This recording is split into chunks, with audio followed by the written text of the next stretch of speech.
Okay, thank you very much. Good afternoon, everyone. Thank you for the organizer for inviting me. It's my first time here, and I heard a lot of great talks. And there is here a lot of innovation. So, I'm very happy to share now with you some of the technology we are developing now in the labs of Professor Zalewski in Tel Aviv. That's my financial disclosure, and this is the team I'm working with on different technology. I won't be able to disclose everything, but I will try to talk as much as I can about the new technology. Just let's talk a little bit about nanotechnology and why something so small is finally so big. Here is where we are standing in terms of nanotechnology and optics. So, on the left part, you will see what has been done already in our world of today. And as you can see, is a preliminary code that is supposed to be invisible code. And you can see that it's pretty successful. You can see the car behind. And this has been developed already in Stanford. So this is the type of thing we can do today with nanotechnology. It's amazing. They use like a coating surface of nanoparticles in order to bend the light, and then you have that type of thing. It's used already in the US Army. And this is where we are today, unfortunately, but with what I saw for the previous talk, I guess not for a long time. What is still the most common way of optical correction for us?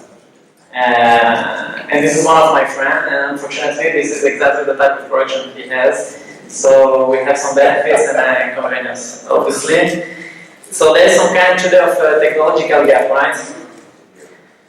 So let's just move from this part and let's focus on the world of today, what we all have today in our hand, and with what we are dealing. So this is some kind of technology, everyone knows, of course, we are using this the whole day.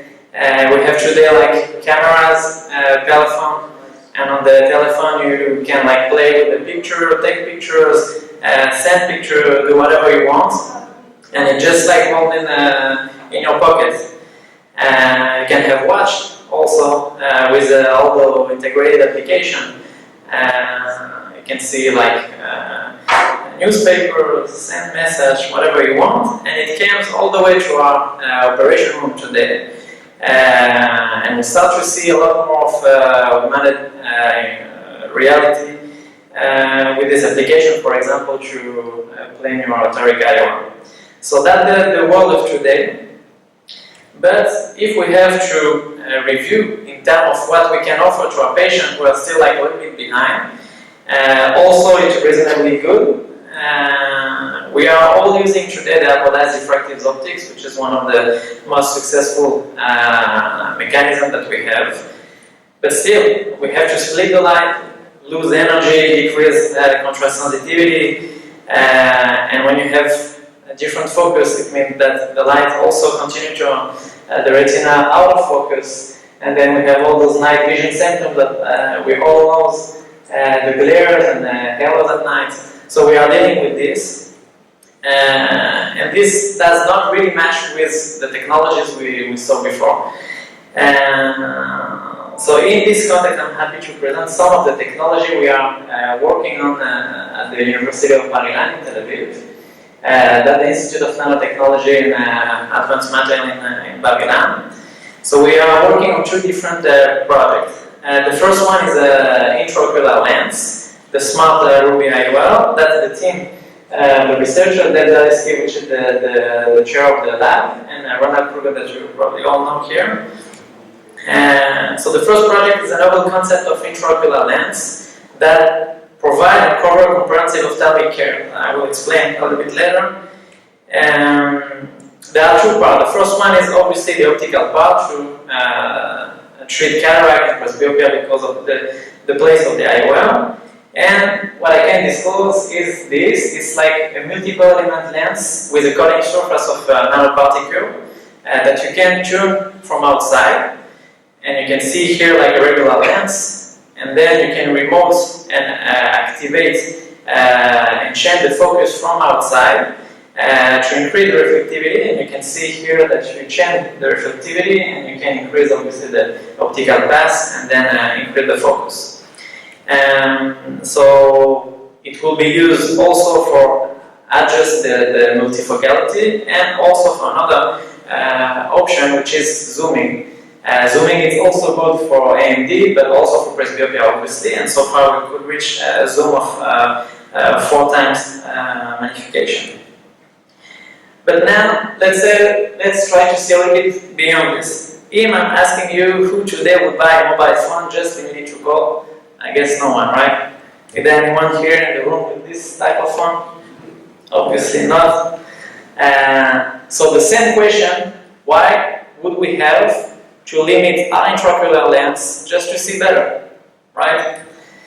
So if you look at the population in the US, above 65 years old, you can see that a third of the population in the US have comorbidities like diabetes, glaucoma, and AMD, which are related to our field.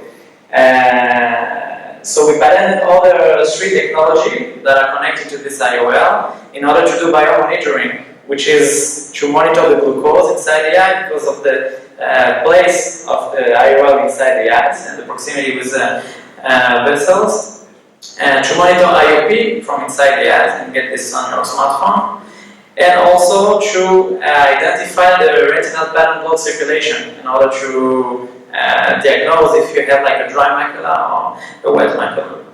So that's the first technology we are developing. And the second one with the same lab and another lab of chemistry in the same institute, which is the nanodrops, and I see that here we're talking a lot about nanodrops, so I guess that will be the future. Which is another concept of drop for correcting refractive error. So the idea today is how to change the trajectory of light.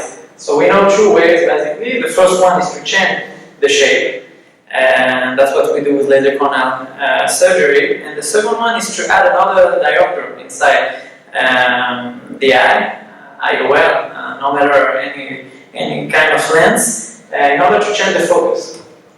So the idea of the nanodrops is to find another way of focusing the light inside the eye without modifying the corneal shape and without additional lens. And the idea was more like a non-invasive optical change by modifying the refractive corneal index. So obviously eye drops would perfectly fit. Just for the little story, it happened to me to do like replacement in France, and at the end of the day I was like with headache. So I asked the optometrist to do like an exam, and obviously I was expecting to see like a little boost. That's what we found, and obviously there is no way for me to put glasses, so I prefer my headache. So I left the room and I was thinking, wow, that would be fantastic right now to have drops. In order to correct my little boost. So that's the way we started to work on this project. And fortunately, you saw the picture of my 2 colleagues. They have glasses, so they were very interested in this project as well. And here, that's the first step. So I'm gonna explain you like the overall experiment that we did. The first step is to find a way to insert the nanoparticle inside the eye. So we use like a laser to create like a specific pattern creation, or Fresnel zone plate pattern for the myopia correction, or something that we all know here, which is an extended depth of focus pattern in order to correct presbyopia and hyperopia. The idea is to do like micro-puncture inside the detail.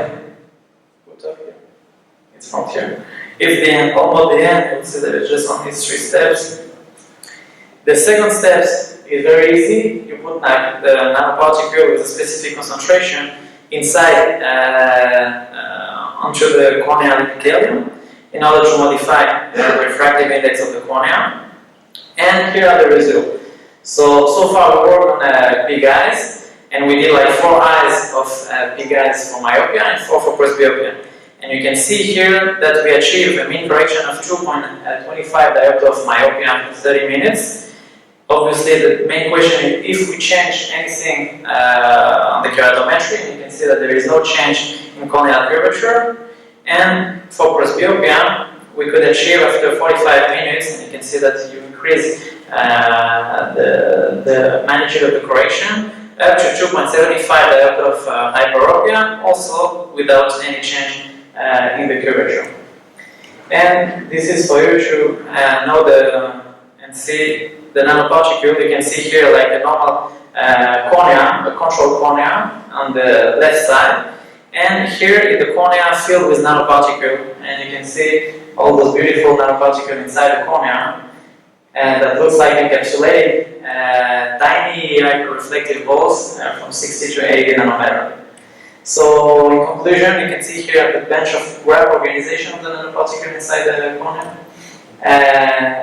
So with now these 3 diopter correction in both directions, also myopia and hyperopia, nanodrops are like a promising alternative for correcting refractive error. And obviously we have a lot of more to do and a lot of different studies on the way to analyze duration of the correction and so on.